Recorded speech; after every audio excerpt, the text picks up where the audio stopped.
Aujourd'hui, on va commencer donc une nouvelle série sur un parcours qui nous mènera dans le livre des rois. Le livre des rois qui est composé de deux livres. À l'origine, ce livre n'en constituait qu'un, mais il a été séparé en deux, probablement au IIIe siècle avant Jésus-Christ, d'après les derniers historiens. Mais bon, en tout cas, on va le parcourir en deux fois, qui nous mènera donc de janvier à juin pour la première partie. On fera une petite pause pendant l'été et on reprendra donc le deuxième livre des rois à partir du mois de septembre, Dieu voulant. Insoumis. Quand une juste crainte de Dieu ou le péché façonne ou brise l'histoire de tout un peuple. Et c'est ce qu'on va découvrir finalement au travers de cette série sur ce parcours du livre des rois. Euh, Quel a été, est-ce que vous vous rappelez, le premier roi qui a été établi sur le peuple de Dieu? Comment il s'appelait? Saül. Ouais. Saül, qui a été le premier roi à être établi par Dieu sur le peuple d'Israël, et son histoire remonte à la fin d'une période qu'on appelait la période des juges. C'est aussi un livre dans la Bible que vous pouvez trouver. Samuel, qui était le dernier juge. Il était prêtre aussi, mais c'était aussi l'un des derniers juges en Israël, avait commencé à transmettre son leadership à ses deux fils, euh, qui malheureusement marchèrent et ne marchaient pas dans la même lignée que leur père et dans les mêmes traces que lui. Et le texte nous dit que lorsque Samuel devient vieux, dans 1 Samuel 8, il établit ses fils juges sur Israël. Le nom de son fils aîné était Joël et le nom du second Abia. Ils étaient juges à Beersheba. Les fils de Samuel ne marchèrent pas sur ses traces. Ils avaient un penchant pour le profit, recevaient des présents et portaient atteinte au droit. Tous les anciens d'Israël se rassemblèrent et vinrent auprès de Samuel à Rama. Ils lui dirent: Voici que tu es vieux et que tes fils ne marchent pas sur tes traces. Maintenant, établis que pour nous juger un roi comme en ont toutes les nations. Le peuple fait pression sur Samuel pour avoir un roi. Et vous savez, c'est pas la première tentative du peuple pour faire pression euh, sur les autorités du pays, religieuses, représentants de Dieu, pour avoir un roi. Rappelez-vous déjà lors de la victoire de Gédéon et de ses soldats contre les Amalécites, et je fais une parenthèse, c'est ce que les enfants vont voir ce matin avec Rod. Donc les parents qui ont des enfants avec Rod ce matin, vous pourrez leur parler de ça. Mais après leur victoire avec Gédéon contre les Amalécites, le peuple demande à Gédéon, qui était un juge, de devenir leur roi. Mais Gédéon refuse. Un de ses fils, à Gédéon, Abimélec, à la mort de son père, qu'est-ce qu'il va faire? Parce que lui, il avait envie d'être roi. Il va tuer ses 70 frères, moins un, qui fuit, pour se faire introniser roi, mais pas pour très longtemps. Vous savez, il mourra lors d'une bataille. Vous savez comment il va mourir, ce chef de guerre? Il va le recevoir de la part d'une femme, une meule avec laquelle on écrasait le grain, une meule dans la tête. Et il mourra comme ça. Vous voyez, ça ne va pas durer très longtemps. On pense souvent, lorsqu'on parle de roi sur Israël, on pense souvent que la demande du peuple d'avoir un roi, comme les autres nations, n'est pas une bonne motivation de la part du peuple. Mais franchement, en soi, on se trompe parce que cette demande n'a rien de mauvaise en fait. D'ailleurs, dans Deutéronome 17, on comprend très bien que Dieu lui-même avait déjà anticipé la demande du peuple d'un roi et qu'il avait mis Dieu une condition particulière. à ce que le peuple d'Israël ait un roi. Regardez ce que l'on lit dans Deutéronome 17. Ce roi devra craindre l'Éternel son Dieu et observer toutes les paroles de cette loi et toutes ses prescriptions pour les mettre en pratique, afin que son cœur ne s'élève pas au-dessus de ses frères et qu'il ne s'écarte pas de ses commandements ni à droite ni à gauche.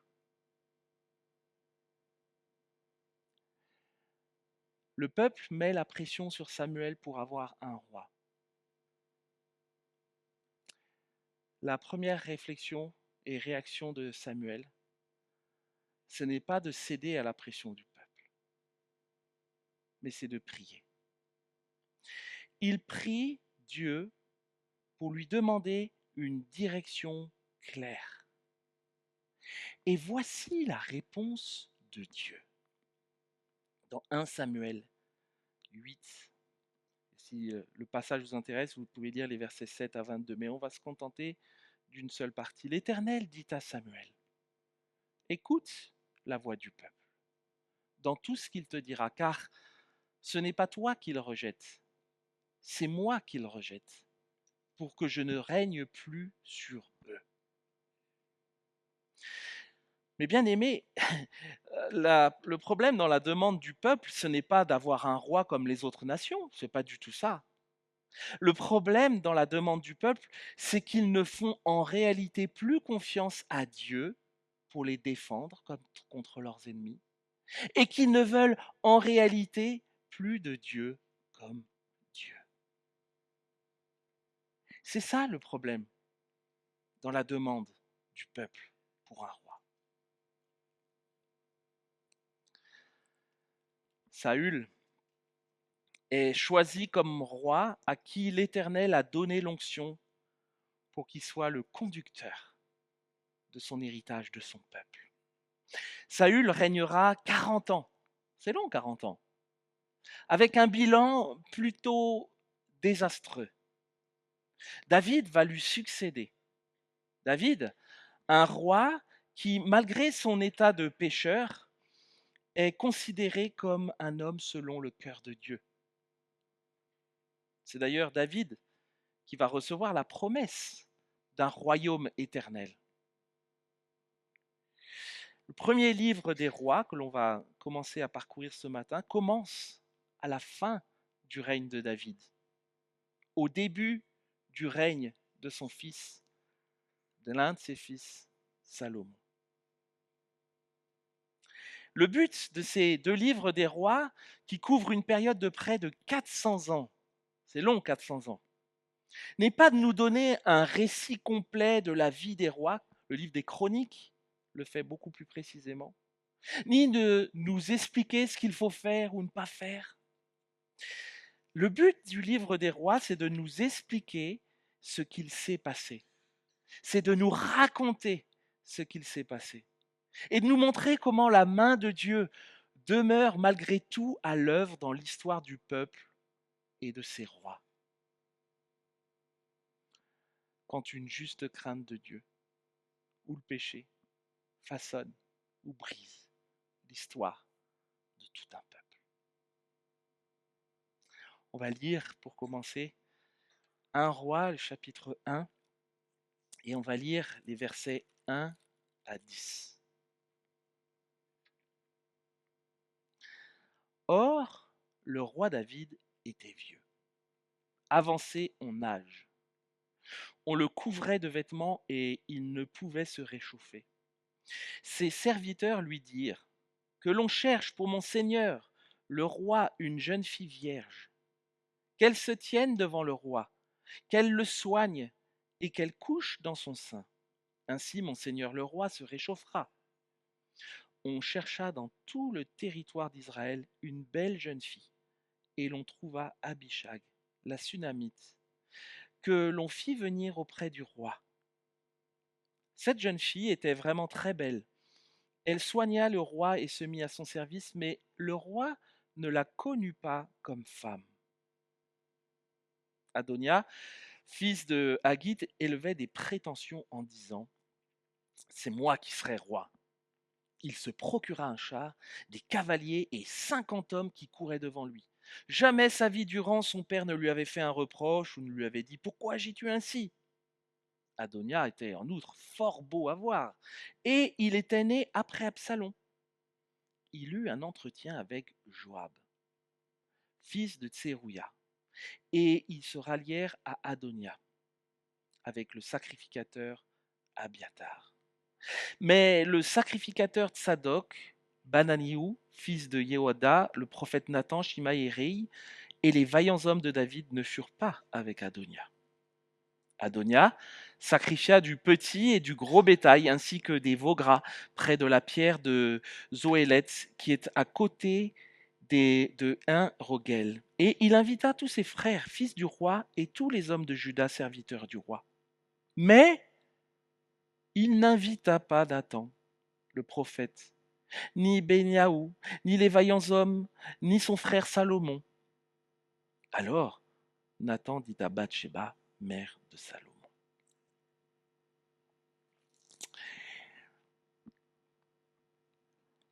David est vieux. David est vieux et il se laisse un peu aller. Ses serviteurs, nous dit le texte, lui trouvent une belle jeune fille pour prendre soin de lui et le réchauffer, Abishag. David ne connut pas Abishag. Pourquoi est-ce que le texte nous parle de ce détail-là, que David ne connut pas Abishag, c'est-à-dire qu'il n'eut pas de relation sexuelle avec elle? Est-ce que c'est pour souligner sa pureté morale? Peut-être. Ou alors pour appuyer plutôt son manque de libido. Et le fait que David est vieux, il a approximativement 70 ans, puisqu'il a été intronisé roi à 30 ans, il a régné 40 ans, ça fait environ 70 ans. L'espérance de vie à cette époque n'est absolument pas la même que celle que nous connaissons aujourd'hui. Et que donc, souligner son manque de libido, le fait que David est vieux et qu'il n'est plus en capacité de gouverner, je pense que cela est probablement beaucoup plus l'idée ici dans ce texte.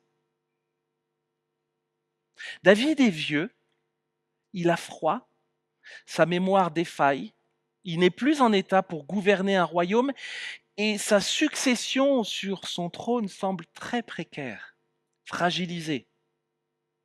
Sans qu'il le sache, un de ses propres fils, Adonia, est en train de monter tout un plan à son insu pour s'approprier le trône. Et pourtant, il y a un gros problème. C'est que David avait promis la royauté à qui? À Salomon. Adonia, fils de Haggith, quatrième dans l'ordre de naissance, a beaucoup d'arguments en sa faveur. Qu'est-ce qu'on peut remarquer dans les versets qu'on a lus qu'il a comme argument en sa faveur? Le texte nous les donne, ces arguments. Qu'est-ce qu'il a comme premier argument, verset 5? Alors ça, c'est verset 6. Il est beau. Il est fort beau. Ouais, c'est un bel homme. Qu'est-ce qu'il a comme autre argument? Il est orgueilleux. On ne le voit pas dans le texte, ça. Il est armé, il a des chars, verset 5. Il a des hommes, vous imaginez, 50 hommes qui courent devant lui, des chars, etc. Je veux dire, il est armé, le gars, quand même. Il est beau, il a une armée. Et qu'est-ce qu'il y a encore comme argument en sa faveur, nous dit le texte? Vis-à-vis de son père, il passe plutôt bien ou pas? Pourquoi? Qu'est-ce que nous dit le texte? Son père ne lui a jamais fait aucun reproche. Donc vous voyez, Adonia, il a quand même des arguments en sa faveur. Il est armé, il est beau gosse, et en plus de ça, il est bien vu de son propre père.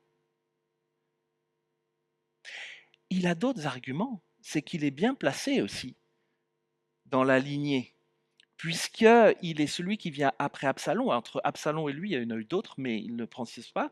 Mais Absalom est mort, donc logiquement, à qui reviendrait le trône? Dans notre logique, à lui, puisque c'est le suivant dans l'ordre chronologique. Mais on va voir que l'histoire n'est pas finie. David est vieux, n'a pas conscience de tout ce qui est en train de se tramer là, et Dieu va utiliser deux personnes, le prophète Nathan et Bathsheba, qui est la maman de Salomon, la femme, l'ancienne femme d'Uri, avec qui maintenant David est marié. Il va utiliser ces deux personnes-là pour rectifier les choses. Et on va lire la suite du chapitre 1, verset 11.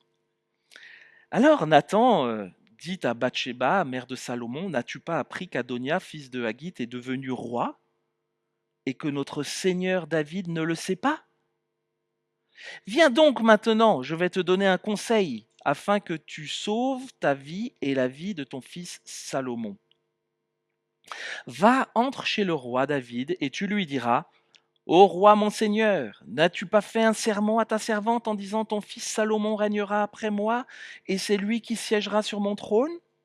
Pourquoi pendant que tu parleras là avec le roi, j'entrerai moi-même après toi et je compléterai tes paroles? Bathsheba se rendit dans la chambre du roi. Or, le roi était très vieux, et Abishag, la Sunamite, était au service du roi. Bathsheba s'inclina et se prosterna devant le roi. Et le roi dit: Qu'as-tu? Elle lui répondit: Mon Seigneur, tu as fait ce serment à ta servante par l'Éternel ton Dieu, en disant de ton fils Salomon: Il régnera après moi, et c'est lui qui siégera sur mon trône. Or voici, maintenant qu'Adonia règne, et maintenant, tu ne le sais pas, au roi mon seigneur. Il a sacrifié des bœufs, des veaux gras et du petit bétail en quantité. Il a invité tous les fils du roi, le sacrificateur Abiatar et Joab, chef de l'armée. Mais il n'a pas invité ton serviteur Salomon. Et toi, le roi mon seigneur, tout Israël a les yeux sur toi pour que tu lui déclares qui siégera sur le trône du roi mon seigneur après lui. Lorsque le roi mon seigneur sera couché avec ses pères, il arrivera que moi et mon fils, Salomon, nous serons traités comme des coupables. Tandis qu'elle parlait avec le roi, voici qu'arriva le prophète Nathan. On l'annonça au roi en disant: Voici le prophète Nathan. Il arriva en présence du roi et se prosterna devant le roi, le visage contre terre. Ensuite, Nathan dit au roi: Mon seigneur, c'est donc toi qui as dit: Adonia régnera après moi et c'est lui qui siégera sur mon trône? Car il est descendu aujourd'hui. Il a sacrifié des bœufs, des veaux gras et du petit bétail en quantité. Il a invité tous les fils du roi, les chefs de l'armée, le sacrificateur Abiatar. Et les voici qui mangent et boivent devant lui et qui disent: Vive le roi Adonia! Mais il n'a invité ni moi, qui suis ton serviteur, ni le sacrificateur Tsadok, ni Benaïou, fils de Yehoada, ni ton serviteur Salomon. Est-ce bien de par mon seigneur le roi que cette affaire a lieu? Et sans que tu aies fait connaître à ton serviteur qui siégera sur le trône du roi mon seigneur après lui? Le roi David répondit: Appelez-moi Bathsheba. Elle entra devant le roi et se présenta devant le roi. Alors le roi fit un serment et dit: L'Éternel est vivant, lui qui m'a libéré de toute détresse. Ainsi que j'en ai fait le serment par l'Éternel, le Dieu d'Israël, en disant: Ton fils Salomon régnera après moi et siégera sur mon trône à ma place, ainsi ferai-je aujourd'hui. Bathsheba s'inclina le visage contre terre, se prosterna devant le roi et dit: Vive à jamais mon Seigneur, le roi David. Le roi David dit: Appelez le sacrificateur Tsadok, le prophète Nathan et Benaïou, fils de Yehoada. Ils entrèrent en présence du roi. Le roi leur dit: Prenez avec vous tous les serviteurs de votre Seigneur. Faites monter mon fils Salomon sur ma mule et faites-le descendre à Guion. Là, le sacrificateur Tsadok et le prophète Nathan lui donneront l'onction comme roi sur tout Israël. Vous sonnerez du corps et vous direz: Vive le roi Salomon! Vous monterez derrière lui. Il viendra siéger sur mon trône et c'est lui qui régnera à ma place. Je l'ai établi conducteur d'Israël et de Juda. Benayahu, fils de Yehoïada, répondit au roi, Amen. Qu'ainsi dise l'Éternel, le Dieu de mon Seigneur le roi, comme l'Éternel a été avec mon Seigneur le roi, qu'il soit avec Salomon et qu'il élève son trône plus que le trône de mon Seigneur le roi David. Alors le sacrificateur Tsadok descendit. Et la suite, on continuera après. Voyez comment Nathan et Bathsheba décident de faire équipe ensemble, hein. Ils montent un plan ensemble pour parler au roi et faire prendre conscience au roi qui, je vous rappelle, roi David est vieux. Faire prendre conscience au roi David de la gravité de la situation qui est en train de se passer là. Et cela a marché parce que David réagit. Moi, je trouve qu'il a fallu quand même de l'audace, oui, mais beaucoup de courage à Nathan et Bathsheba. Beaucoup de discernement. Mais les deux ne se laissent pas paralyser par la peur et ils interviennent auprès du roi David pour lui rappeler sa parole et la promesse de Dieu que Salomon sera celui qui régnera après lui. Vous savez, Dieu reste souverain. Dieu reste souverain au milieu des histoires parfois compliquées de nos vies. Adonia tente de s'emparer du trône par ses propres manœuvres, mais il échoue. Cela rappelle, et cela nous rappelle à tous ce matin, que les calculs humains, les luttes de pouvoir ou les tentatives de renversement ne pourront jamais remplacer le plan de Dieu qui reste et restera toujours le seul à conduire l'histoire malgré tout.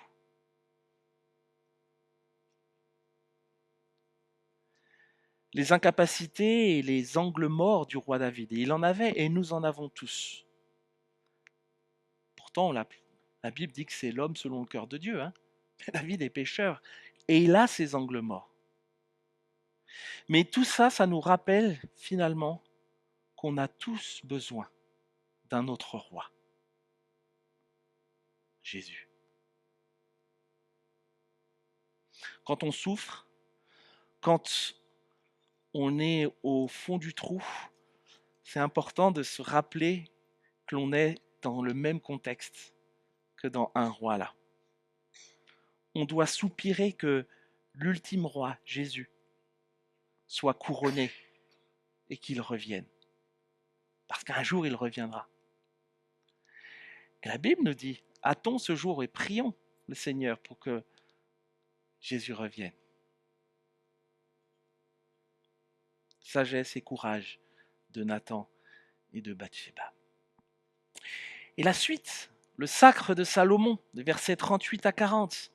Alors le sacrificateur Tsadok descendit avec le prophète Nathan, Benayahu, fils de Yehoïada, les Kérétiens et les Pélétiens. Ils firent monter Salomon sur la mule du roi David et les menèrent à Guillon.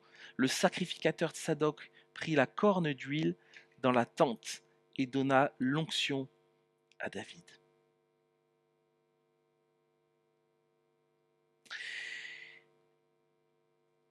On sonna du corps et tout à Salomon, l'onction à Salomon. On sonna du corps et tout le peuple dit vive le roi Salomon. Moi, il y a un contraste saisissant entre ce que Adonia a essayé de faire de son coin là et là ce qui se passe. Qu'est-ce que vous remarquez de grosses différences entre Adonia qui convoque sa petite bande là, font leur petit truc de leur côté, et Salomon? C'est quoi la grande différence qu'on peut observer?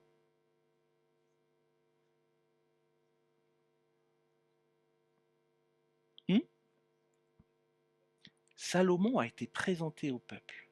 Et tout le peuple crie « Vive le roi Salomon ». Il n'y a pas de choses faites en cachette de leur côté, là, entre eux, leurs plans foireux, etc.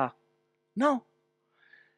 Tout est fait devant le public, le peuple, et le peuple est associé, vive le roi Salomon. Tout le peuple monta, verset 40, monta derrière lui, et le peuple jouait de la flûte et se livrait à une grande joie. La terre s'ébranlait par leurs cris, il y avait de la joie. Salomon est intronisé roi, sous la supervision des prophètes et des prêtres. Et vous savez, ça nous rappelle une vérité importante pour nous aujourd'hui. C'est que toute forme de transmission, toute forme de ministère, toute forme de responsabilité dans l'Église, tous nos projets ne se font jamais par autoproclamation ou par autodéclaration, comme Adonia. Une transmission réussie ne repose pas sur un calcul humain, ça ne repose pas sur nos envies, ça ne repose pas sur « Ah, tu sais, j'ai la conviction du Seigneur que je dois faire ça maintenant. » Ah oui? Elle a été validée par qui, cette conviction du Seigneur? Est-ce que les anciens sont au courant de cette conviction du Seigneur? Est-ce qu'ils ont pu prier avec toi de cette conviction du Seigneur? Est-ce que le leadership dans l'Église est associé à ce projet que tu as? Ou est-ce que c'est une illumination où là, finalement, quand on dit «le Seigneur m'a dit que», c'est difficile de réagir et de dire «bah écoute, t'es sûr que le Seigneur t'a dit que?» Vous voyez les différences entre des agendas personnels et là, le plan de Dieu qui s'accomplit.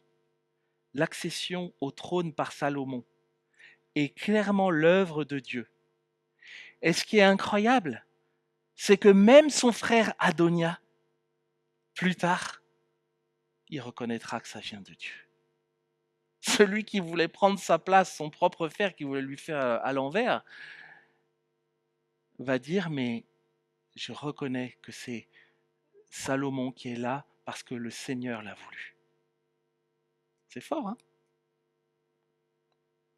Continue. Adonia entendit cela, vous imaginez la honte pour lui. Il entend des cris partout parce que ça faisait des bruits. Hein, il entendit les cris, ainsi que tous les invités qui étaient avec lui au moment où il finissait de manger.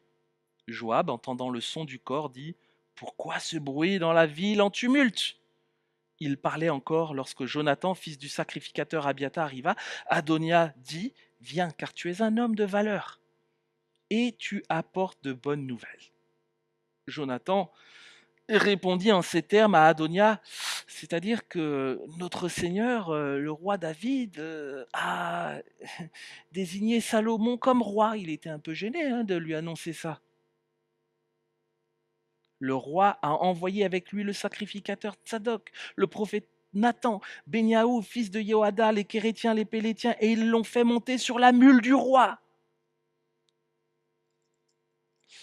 Le sacrificateur Tsadok et le prophète Nathan lui ont donné l'onction royale à Guillaume. De là, ils sont remontés tout joyeux et le tumulte s'est répandu dans la ville. C'est là le bruit que vous avez entendu. Salomon s'est même assis sur le trône royal et les serviteurs du roi sont venus pour bénir notre Seigneur le roi David en disant que ton Dieu rende le nom de Salomon plus célèbre que ton nom et qu'il élève son trône plus que ton trône. Et le roi s'est prosterné sur sa couche. Voici encore ce qu'a dit le roi. Béni soit l'Éternel, le Dieu d'Israël, qui a placé quelqu'un sur mon trône, et mes yeux ont pu le voir. Ah, la cogérance à cette époque-là était très fréquente. Et ce n'était pas quelque chose de mauvais. Aujourd'hui, on attend que le roi meure et qu'il y ait un autre roi qui arrive, ou une reine en fonction de la chronologie.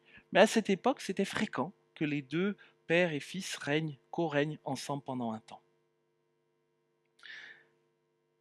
Lorsque Adonia apprend tout ça, tous les invités qui étaient là se mirent à trembler.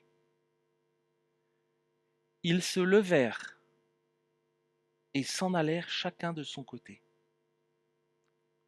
Adonia, dans sa crainte à l'égard de Salomon, se leva pour aller saisir les cornes de l'autel. Les cornes de l'autel, je fais une parenthèse, quand on saisissait les cornes de l'autel, ça fait.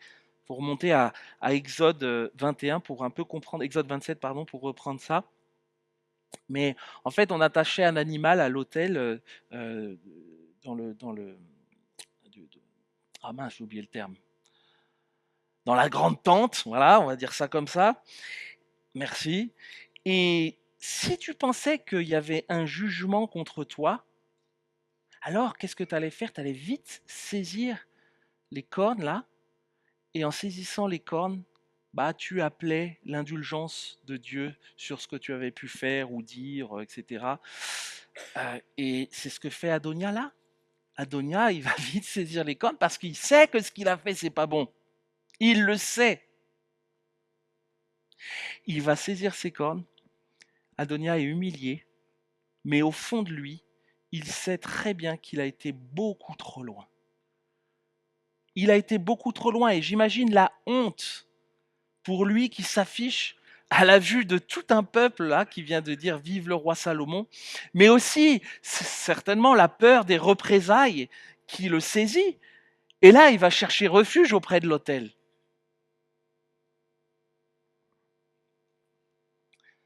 Salomon manifeste la paix d'un cœur qui a été lui-même touché par la grâce de Dieu. Pourquoi? Parce que Salomon aurait pu très bien lui mettre un coup d'épée et on n'en parlait plus. Il aurait eu le droit de faire ça. Trahison du roi. Hein. Mais Salomon lui accorde la grâce. Salomon lui accorde la grâce, mais à une condition. C'est qu'Adonia demeure, soit un homme de valeur. Un homme de valeur, c'est-à-dire loyal à Salomon. Qu'il ne lui refasse pas un coup dans le dos comme ça. Vous savez, le vrai pouvoir, ça ne se manifeste pas dans la vengeance. Le vrai pouvoir, ça ne se manifeste pas non plus dans la rancune. La vraie autorité que l'on peut avoir ne se manifeste pas dans le pouvoir ou dans la rancune. La vraie autorité se manifeste dans la paix et la grâce, dans la capacité à pardonner. Le vrai pouvoir que Jésus a eu et qu'il a, c'est d'abord dans sa capacité à nous avoir pardonné au prix de sa propre vie.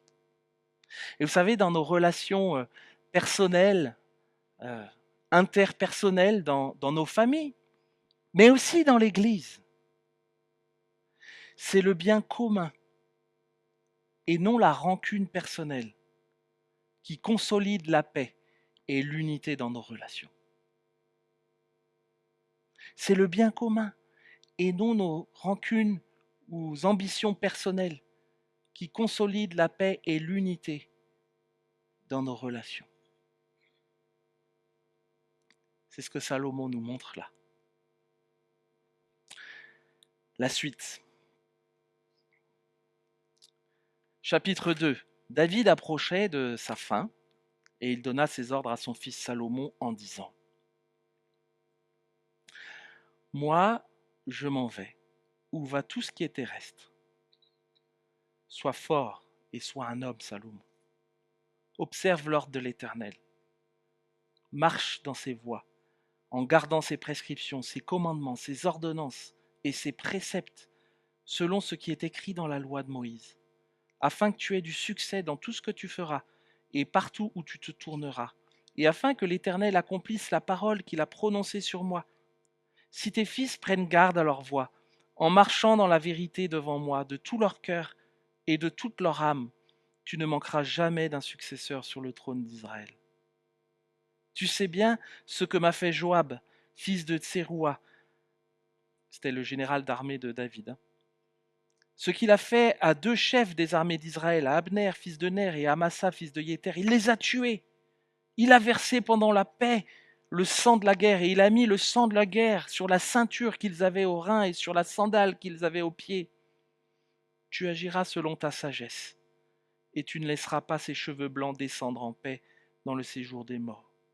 Tu traiteras avec bienveillance les fils de Barzai, le Galaadite, ils seront de ceux qui mangent à ta table, car c'est ainsi qu'ils sont venus au-devant de moi lorsque je fuyais devant ton frère Absalom. Voici près de toi Chiméi, fils de Guéra, benjaminite de Bahurim. Il a prononcé contre moi des malédictions violentes le jour où j'allais à Manaïm.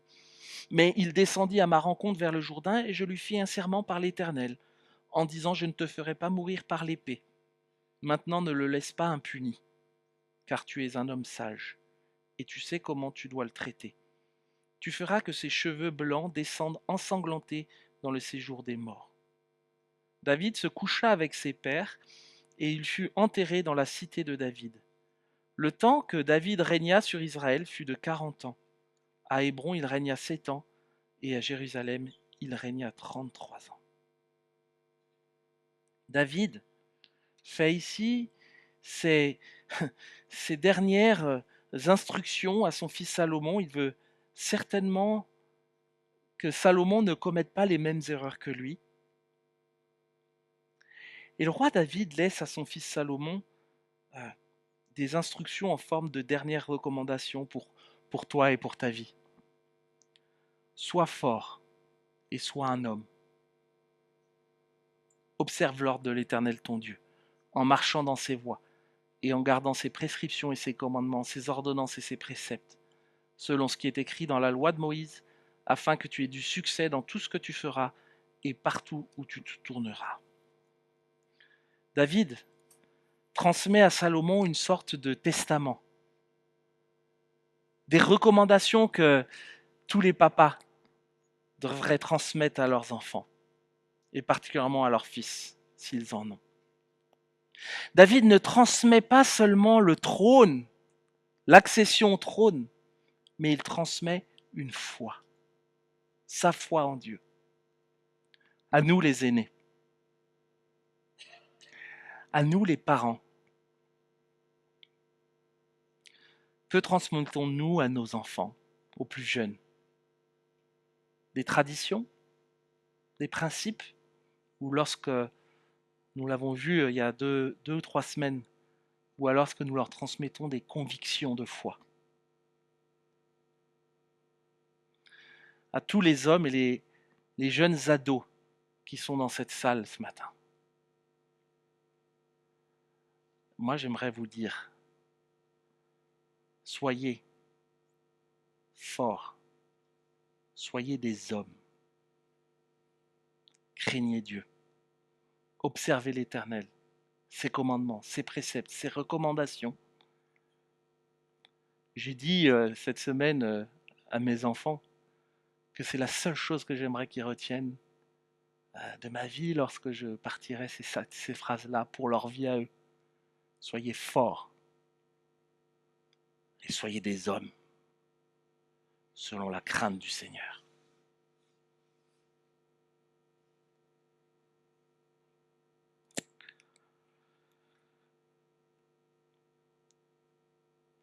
Avant de mourir,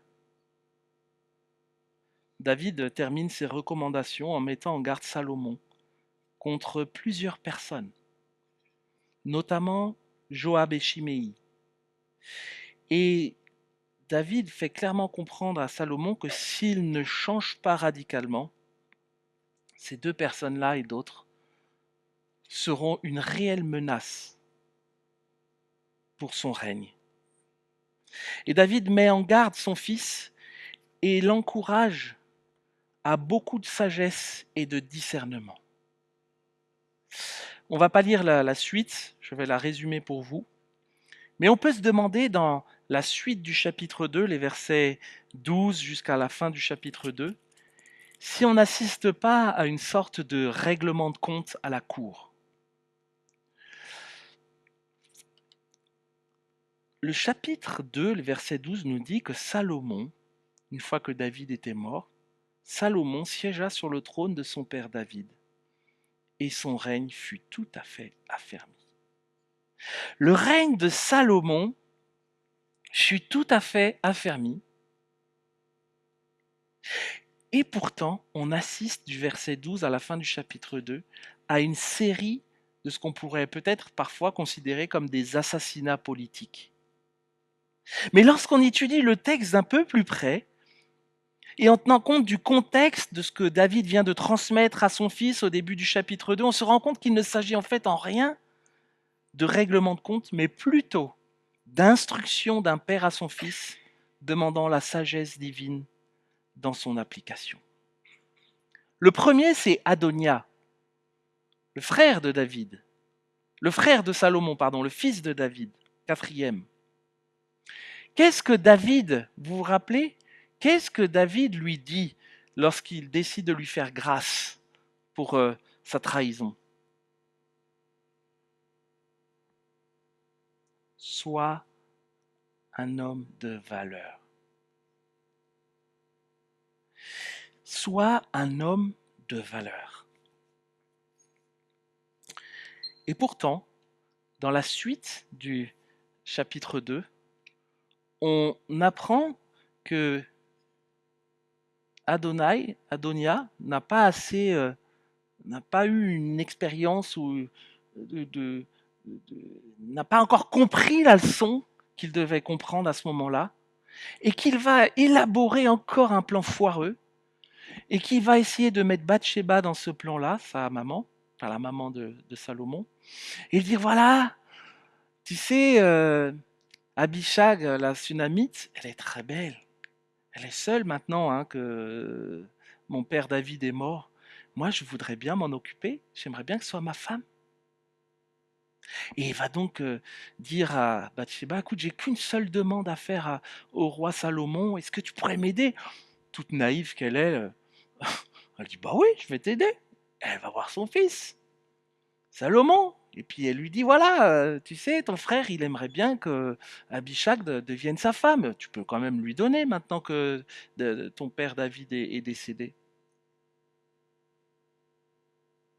Salomon ne lui fait pas l'envers. Il n'est pas dupe. Et il comprend le plan foireux encore que son frère est en train de vouloir lui faire. Mais quelle folie de la part de Adonia d'aller courtiser Abishag. Pourquoi? Parce qu'il ose quand même courtiser la femme qui avait été, même s'il ne l'a pas connue physiquement, mais il avait quand même été assez proche de son père. C'est quand même bizarre, non?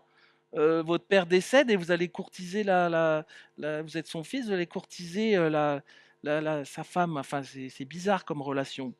Mais en plus de cela, l'homme, à cette époque-là, qui épousait la veuve d'un roi, cet homme-là acquérait automatiquement un droit de succession à la royauté.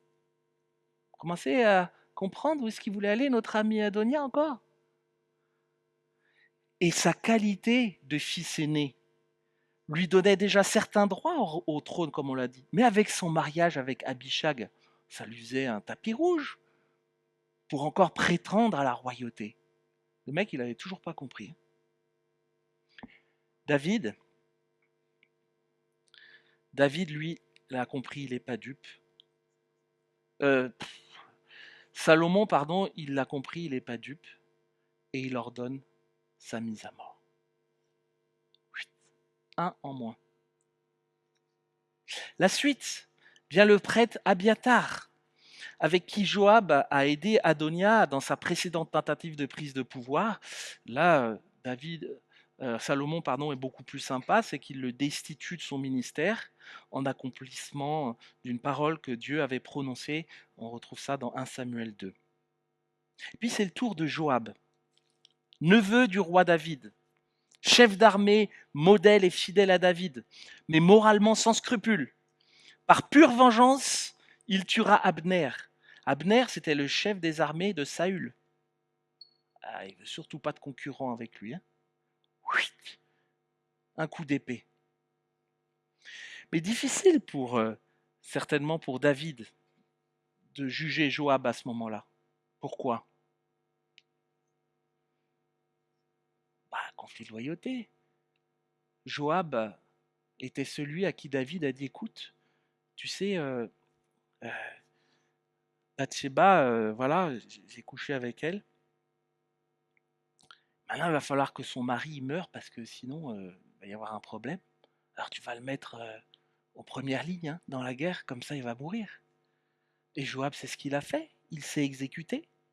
Et vous voyez maintenant, David peut difficilement aller lui faire des reproches parce qu'il va lui dire, mais attends, tu te prends pour qui, David?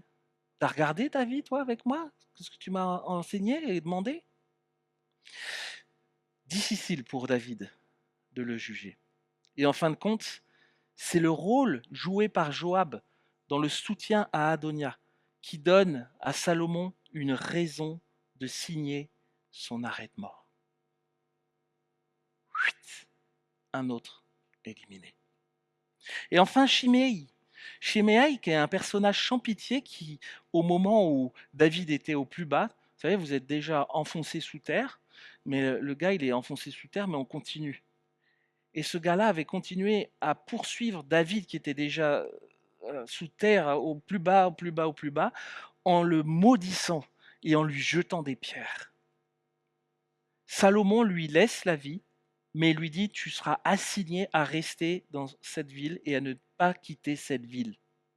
Qu'est-ce qui se passe? Après 3 ans, un des serviteurs de ce monsieur Shimei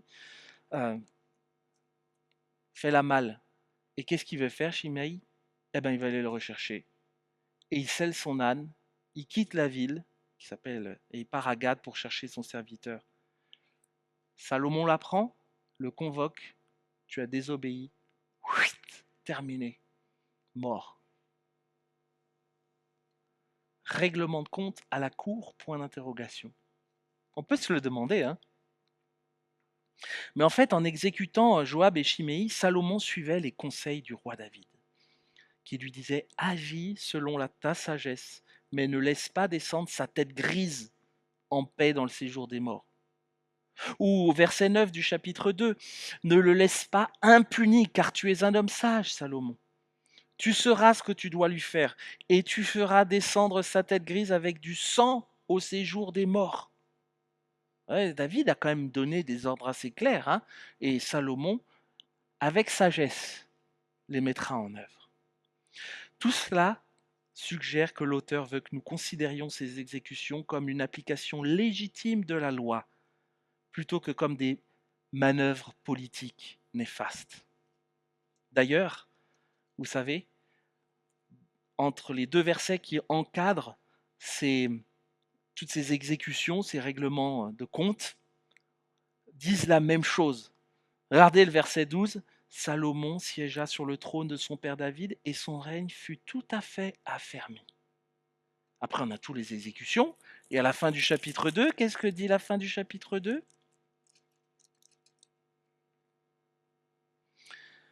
La royauté de Salomon fut ainsi affermie dans la main de Salomon. Il n'y a que du positif en fait là-dedans. Et on est en train de nous dire que tous ces événements soulignent en réalité une réalité d'une manière positive et sans appel, que Salomon siégea sur le trône de son père David et que son règne fut tout à fait affermi. David meurt. Salomon devient roi.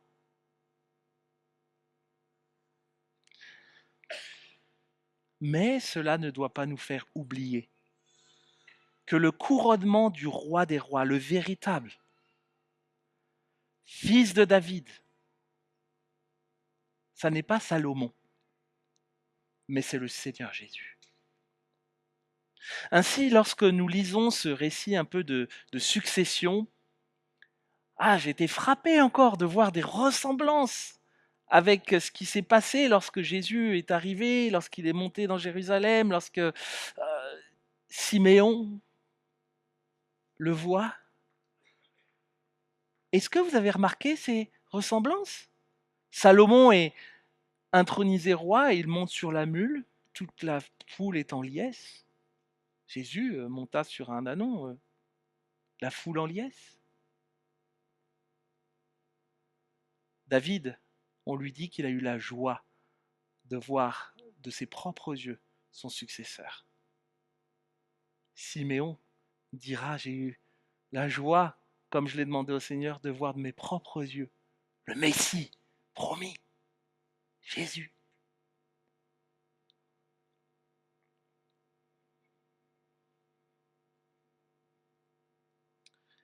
David qui se réjouit de voir quelqu'un sur son trône qui a pu le voir, on pense naturellement à Jésus. Vous savez, c'est Jésus que Dieu choisira pour établir son règne.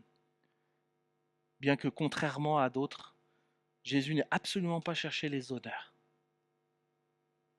C'est Jésus dont la condition de serviteur ne menace pas la promesse. On l'a lu dans Ésaïe 53 tout à l'heure, un agneau muet que l'on mène à la boucherie.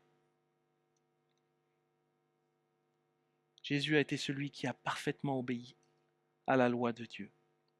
C'est Jésus qui est le seul et unique sage et devant qui aucun adversaire ne tiendra. C'est Jésus notre roi, le Fils de Dieu, le roi des rois, notre roi. C'est lui que nous voulons célébrer. C'est vers lui que ce texte, encore ce matin, nous oriente. C'est lui, Jésus, que nous voulons célébrer ce matin. C'est lui, Jésus, que nous voulons voir de plus en plus glorifié dans nos vies, par nos vies, pour cette année 2026.